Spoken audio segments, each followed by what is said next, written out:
Қонақ күткенде холодныйға не қойсам болады деп ойланып отырсаңыз, дәл осылай жасап көріңіз.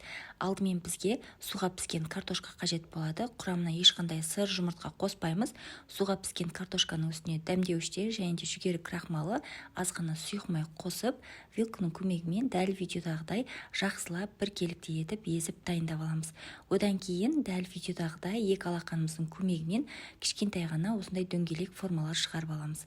Барлығын жасап болғаннан соң әбден қызып тұрған майымызға салып, қызартып қуырып аламыз.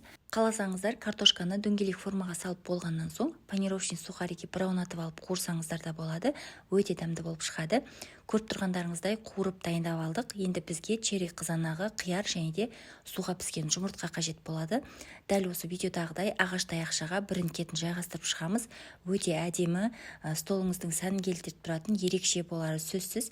Кейде холодныйға не қоямыз деп басымыз қатады ғой, сол кезде сіздерге бір идея болсын деген ниетпен бөлісіп жатырмын. Пайдалы болса, дәл қазір парақшама тіркеліп алыңыздар. Парақшамда көптеген рецепттермен бөлісемін.